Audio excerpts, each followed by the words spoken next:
and 70 marks theory. This is the bifurcation of the marks. Right. So the scientific after a scientific element has been added to this subject, so same way the tests, the researches, the experiments were started going on. Now how it develops, there are various school of thoughts. I'll not able to describe them, explain them all in detail today.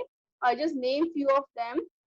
uh, any discipline, if it starts, how does it develops gradually? So the first school of thought was given by Wilhelm Wundt, that was known as structuralism, and there were many, right? Functionalism, gestalt psychology, humanistic approach, psychoanalysis. These are various school of thoughts. Now after that, in first chapter we have done many themes and applications and various branches of psychology. uh, what are the different fields of specializations? Those are also known as human service area. I hope other students remember. We talk about clinical psychologists, the counselors, the organizational psychologist, the environmental psychologist, the school psychologist, right? So these are various fields of specialization. This was just a brief introduction about the subject. Now we have started 2 days back chapter number 2. The topic is, the name of the chapter is Methods of Inquiry in Psychological Setup. Well, what does it mean? After getting an introduction of the subject, I again and again said this thing that we used to do researches, we used to do some experiments. Now a basic question arises in your mind, as this is a new subject for all of you. What are the methods through which we can do all these experiments, by which we can conduct the researches in this subject? So we're going to study about the various methods those are used in psychological inquiry or any scientific research. So we have started the chapter. The first, we have done the goals of inquiry. See, whenever you do something, there are certain goals. You have taken this subject, right, as your optional subject. So there must be some goals in your mind. There is some kind of planning in your mind why you have opted this subject, right? So in the same manner, there are certain goals of any scientific research or any inquiry. So the first goal we have done of description. We will describe the topic. Then second, we have talked about the explanation. We will explain the different things we're going to study, right? There were different goals we have studied. So first one is what? The description. We will describe the topic or the theme which we want to study. After that comes prediction. We'll predict the things, that how it will going to happen. In psychology, what we used to do, we predict the things in advance, that if this is there, if this kind of behavior is there, this could be the result or this will be the result. So this is a kind of prediction we used to do. After that comes explanation. In explanation, what we do? We explain the things. We find out the causes. We find out the determinants of the behavior which is happening. After that, we have discussed about the control. Now, there is a need to control many things during research. So in this control, we have talked about 3 conditions. The first one, will take the behavior as it is. The second one, either we will decrease it. And the third one, or we can enhance it or increase it. And after, the last goal was application. We have done some experiment, we have done some research, and we came up with conclusions, with the results. Now, what is the use of those results? So we will apply those results to the general population, to the normal people who can get advantage out of it. Yes. So we will apply those results to the general population. Thereafter, we have done the steps in psychological inquiry or in any scientific research. We talked about objectivity, we talked about systematic approach. Now, objectivity, I told you, a test or an experiment has to be objective whenever we talk about, and it will yield more precise and accurate results. If the test is objective, the chances of the results to be accurate increases. Objectivity simply means, I have given a very simple example. Out of your class, if I call upon two students to measure the length of the table, and I'll give the same tool to the students, they will come with the same result, almost to the same result. So if two people are doing the same thing with the same measuring tool, and they are coming with the same result, that means the result is objective, right? So objectivity is very much needed. Second one, we have talked about the systematic approach or the systematic steps. So the first step we have talked about the conceptualizing a problem. Now again, if we are conducting a research, we will decide or we will select a particular theme or topic for the study. For example, if I want to study the habits of the students, how do they study? So I will take the study habits of students at home. That at home, how much time they devote, what kind of timetable they follow. So this is all about the study habits I have taken as the topic. The second one comes collecting data. There are different methods, there are different aspects of collecting data that we have discussed. It is very simple. The third one is drawing conclusions. Now, after collection of data, we will take out the results out of it.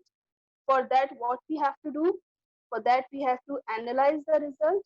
For that, we have to assess the result, right? So we will assess or analyze the data through some statistical procedures. You must have heard about all these terms earlier, that there are certain statistical procedures, be it a pie chart, be it a bar diagram, be it a cumulative frequencies. Yes, you have used all these things. You have drawn this on a graph paper. So by applying certain statistical procedures, we analyze or we evaluate the data which we have collected. So this is all about drawing conclusion, the third step. The third one is revising research conclusion. Revising research conclusion, I talked about hypothesis, a term which is often used. Hypothesis means it is a tentative solution to a problem, or you can also use word assumption. In hypothesis, what we are doing, we are assuming something to be happening, or we are offering certain solution, a tentative solution to a problem. So hypothesis can be proved also, and it can be disproved also while doing the research or after getting the result. If our hypothesis is proved, there is nothing, there is no need to do anything, right? We'll apply those results to the normal population. But in case sometimes it happens, although it is very rare, but sometimes it happens that hypothesis disproves. So in that case, what we will do? We will again conduct the research, we will again conduct the experiment, but this time what we will do? We will introduce certain changes. We will manipulate or we will do some modifications in certain things so that we can prove our hypothesis the second time, right? Now, next topic, we have done alternative paradigm of research. As psychology is considered a social science also, and it is considered a natural science also. But still, under this heading, they are emphasizing or they are focusing on what the understanding part as compared to the explanation or prediction or controlling the thing. Simply in this topic, they are saying that certain behaviors are there, as human behavior is very complex, right? So certain behaviors are there which we cannot study in a proper laboratory setup. They have given very good examples. Suppose a person who has encountered who has passed through a natural calamity, or a person is having a prolonged illness or suffering from any harmful or deadly disease, is it ethical or on humanitarian grounds do you all think it is right to call that person inside the laboratory and then applying the control conditions and then taking his or her responses? No, it will not at all appropriate, right? So what we will do in that case, we will just emphasize upon the understanding part. We will just have a subjective data, hmm?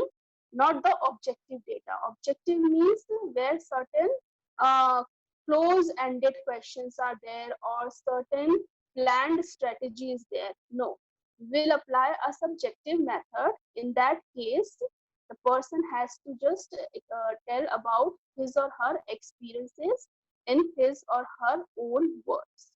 So, alternative paradigm of research is emphasizing upon the understanding part of the psychology rather than the explanation and prediction of the things as it is done in physical sciences, right? Then we talked about the nature of psychological data. Nature, what is the nature? What are the types of data that we collect? So what type of information we have? Four types of data is there. Demographic, when it is related to the personal information, age, name, gender, occupation, religion. Second one is physical information, when it is related to the ecological conditions or the environmental conditions, right? The third one is physiological data, when it is related to the physical appearance or the physique or the body, height, weight, heart rate, blood pressure, right? So duration of sleep, this is all about physiological data. And the last one is psychological information. Psychological information, it is very much concerned with us. So psychological attributes are what? A person's intelligence, a person's attitude, values, emotions, motivation, thought processes, right? So this is all about what? The psychological information. Now we have discussed the very first method, which is known as observational method. In observational method, I told you there is a basic difference between to see something and to observe something. Yes, when we see something, there is not a proper intention. Many things are there in front of you right now. You are just perceiving them. But what you are observing right now, all of you, you're observing me, that how ma'am is explaining. Yes, you're observing the video, that how ma'am is explaining the topic. So this is observation when you have a proper intention behind. So there is a difference between to see something or to observe something. The same manner in the observational method, a researcher does what? He observes a selected behavior. So this is the first step, what he does in observational method. Same manner as we talk about the steps, we select a particular topic, a particular theme of our study, right? The second thing, what he does, recording. Now, if I'm observing anything, any behavior or any event, I must have some recording strategies or some tools. So recording could be done either I'm taking notes, as you many of you are writing in your rough notebooks right now. So this is also a kind of recording. A proper recording should be there. The or the full video is recording. So this is also termed under recording only. And we can have certain tallies, or we can just use some shorthand symbol, the telegraphic speech is the bolte. We can note down the things into telegraphic speech, that is in short. So these are all what the recording techniques, right? And the third one after this, what is analysis of data? Obviously, when we selected a particular behavior, we have recorded it. After, what we're going to do, we will evaluate, we will assess, or we will analysis we will analyze the data. That means that we will going to take out some meaning out of it, right? There will be a meaning. Just because of this we are doing any research, right? So we will take out the meaning out of it under the analysis of data. Now what is the most important thing about observational method? That it is a very skillful method. Each and every individual, if I say, is able to do? No, there should be proper training. Much proficiency is required from the researcher side. He must be very proficient, he must be a good trainer, and then only he or she will be able to record any behavior skillfully, right? Now we have talked about types of observation. There are basically two types. First one is naturalistic versus controlled observation. Very simple, as names are suggesting. See, I know I'm very fast because I'm repeating these things, I think the third time. So that's why the students who are attending from the very first day, maybe they are finding it quite boring. But as new students are coming, so we have to think about them also. So that's why I'm repeating the things, as we have done this till here, we have done earlier. But no matter, from tomorrow or from today itself, we will start with the new topic. So there are types of observation. The first one is naturalistic versus controlled. जब naturalistic की बात करते हैं तो मतलब it should be natural, right? What are the natural settings? The surroundings, the environment. Suppose you are sitting in a classroom, that will also considered a natural setting. Suppose you are playing in the park. Suppose you are playing in a playground. Yes, you are buying something inside the mall. You have visited to a hospital. So that will all considered as a natural setting. So natural setting में जब हम जैसे behavior occur हो रहा है, we are observing it. The other side is controlled observation. Children, remember this thing. Whenever we talk about controlled observation, it is done in laboratories, right? When there are lots of control strategies are there. So whenever we are doing certain, or we are studying certain behavior under controlled condition, that means the laboratory conditions are there in which certain control strategies are employed. So this is very simple. Naturalistic versus control. We're going to give one example of each one. Second type of observation is what? Non-participant versus participant. Now, non-participant means, as name is suggesting, that the researcher or the person who is doing the research is not participating in the study. Right? Non-participant, he is not participating. The other is participant. When the researcher involves himself or herself into the study, it becomes a participant observation.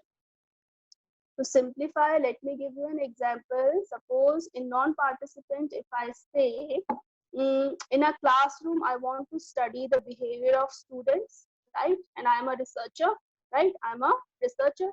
So what I will do, either I will set a camera inside the class, as we all have in our school, or I will just sit down at the back side quietly, silently, and the class will go on. The teacher is teaching, you all students are listening to the lecture, and I'm sitting at the back, the last bench, and I'm observing the behavior which is going inside the class.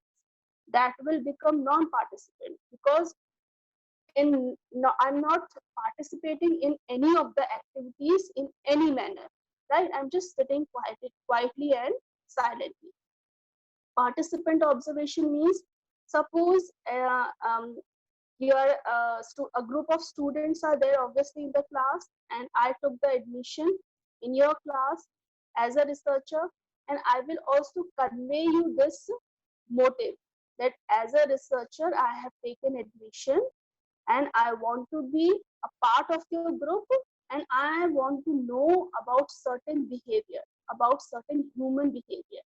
So it will take time for you people to accept me, because you know that you will become little bit conscious that this person is recording or is observing your behavior. So in some manner, so you will become conscious, alert, but after a period of time, when a rapport will be established between you and me, so the things will happen normally in a very natural way. So that is participant observation. When I told you about my motive, but I became the part of your group, right? So this is what non-participant versus participant observation. Now, after each method, we're going to tell about the limitation, the strength of the method. So the strength of this method is the biggest strength is what? It enables the researcher to study people and their behavior in a naturalistic situation, right? As the behavior is occurring in a naturalistic situation, we are observing it as it is. So this is a great advantage. No manipulation, no modification is there, right? So accuracy increases very much in this case. The biggest limitation is what of observation method? That it is labor intensive, it requires a lot of people, right? And it requires a lot of efforts also, sometimes not lot of people, but it requires a lot of efforts, labor intensive. It is time consuming, yes, it takes time, and is susceptible to the observer's bias. Now what does it mean? You all have heard this word, biases, yes. See, as a person, we have different past experiences, we have different personality, huh? We have nurtured, we have reared in different homes, right? So we all have our personal beliefs. But when it converts into biases, suppose I start favoring a particular section of the society more as compared to others. If I start favoring a particular religion more as compared to other religion, if I start favoring a particular complexion, right, as compared to other complexion, when I talk about physical appearance, it will turn into biases. So there are observers' biases. Each and every individual will rate the observation in different manner, right? I'm observing a particular behavior in a way, maybe any one of you will record the same behavior in other way. The interpretation, the recording, the analysis of data will be different. Why? Because it is based upon our personal biases, our personal beliefs, which could be wrong also, right? So this is all about observational method. Now I'm going to start with the second method, that is known as experimental method, which is, I think, the most important among this. And this is the most important part of this chapter as well from exam point of view. So you can write somewhere that it has to be focused more. So experimental method means what? First of all, please try to understand the basic terms which we're going to use under this method. And I'm going to give you a very good, very easy example later on. We talk about variables. Yes, the concept of variable. Now, variable means what? Anything which could be varies, right? Now you will ask what is varies. Varies means which could be changed. Hmm? Variety is there. So anything which could be varies or which could be measured, right, at the same time is known as variable. If I take an example of pen, so the pen will not be a variable. Keep this in mind. The attributes of pen will be the variables. Now, what will be the attributes or what will be the features of pen? It may be shape, it may be size, it may be color of the pen.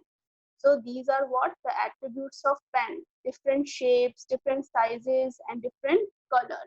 So all these things will play the part of variable, right? If I talk about an individual, so the individual, the person will not be a variable, but the characteristics of that person will be variable. What will be the characteristics? If I talk about physiological characteristics, maybe her color, her weight, right? Her height. And if I talk about psychological attributes of a person, maybe it is related to intelligence, attitude, aptitude, his or her emotional level. So this is all what the variables. Now, two important terms which you will hear very often in the subject. First one is independent variable. As name is suggesting, this variable is independent. It is not dependent on anything. So independent variable is that variable which is manipulated or altered, or its strength varied by the researcher in the experiment. What does it mean? I know it is a little bit difficult for you people to understand. First of all, take a pen in your hand. Start writing in your rough copy the first term variable. Variable is what? Anything which could be varies and at the same time can be measured. Write a small example that pen, it is not a variable, but the attributes or the features of pen are the variables, right? Come upon the second thing, independent variable. It is the variable which is manipulated. Manipulated मतलब change कर सकते हैं, कुछ manipulations कर सकते हैं, altered, or its strength could be varied. Its strength को you can increase it also, you can decrease it also. And who will do this task? The researcher, the experimenter, the person who is conducting the research, right? So independent variable. Now what is dependent variable? The second variable. The variables on which the effect of independent variable is observed. Dependent variable, as name is suggesting that it is depending upon something. So dependent variables are depending on whom, depending on what? Independent variables, right? So we are doing certain manipulations, or we are doing certain changes that will what? Independent variable. And when we see the effect of those changes on something, that will become dependent variable. Now another name, just write in bracket in front of independent variable. It is the cause of the behavior. And dependent variable ke aage in the bracket just write down, note it down, effect.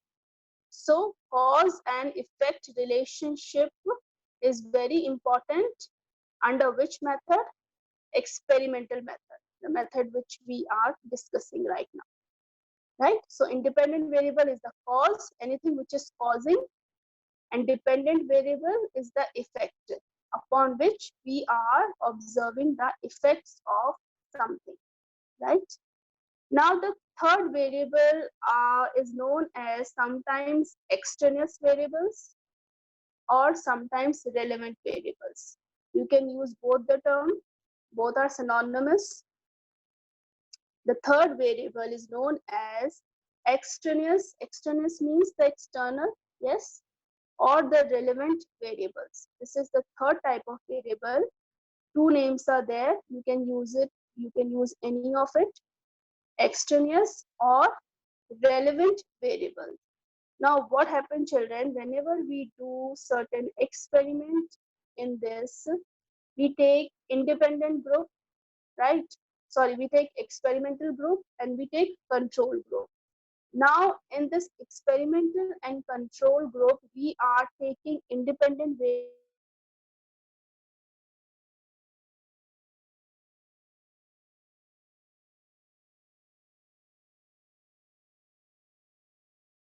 variable. There are other variables present where in our surroundings or in our situations that also have to be controlled. There are a lot of variables right now, but I don't want to study those variables. I have already selected my independent variable and dependent variable as a researcher, but at the same time, I also need to control those extraneous variables which could affect my study later on. right? So I'll tell you what are certain strategies to control those extraneous variables later on. Right now, just understand the concept of independent variable and dependent variable. To give a very simple example, suppose I say independent variable, the weather condition, right? Any weather condition I have taken, suppose I have taken the humidity. So independent variable is what? Humidity in my study. And what will be the dependent variable? The concentration level of the students, right? This will what? Dependent variable.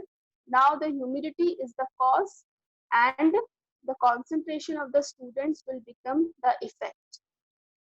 There is a relationship you all can relate now.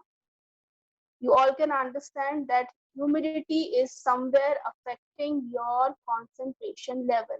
Yes, when you are in a very soothing and in a very pleasant environment, our concentration always increases. We are able to concentrate on the things which we are focusing. But whenever the weather conditions are very undesirable or unpleasant, it is affecting our performance level, our concentration level. So this is a very simple example. Independent variable is what? The humidity, and dependent variable is what? The concentration. Now, apart from these two variables, there are other variables also operating at the time. Maybe you take example, a lot of noise is coming from outside, right? Or maybe you can take a lot of disturbance is creating by anything else. Suppose persons are fighting outside, so that is also external variable which you haven't as a researcher taken into your study. Now you need to control those variables at the same time because it will affect your study later on. So we'll talk about now the experimental and control groups tomorrow. Right, till here I hope you have understood. Pushpa ma'am, can you please stop the recording and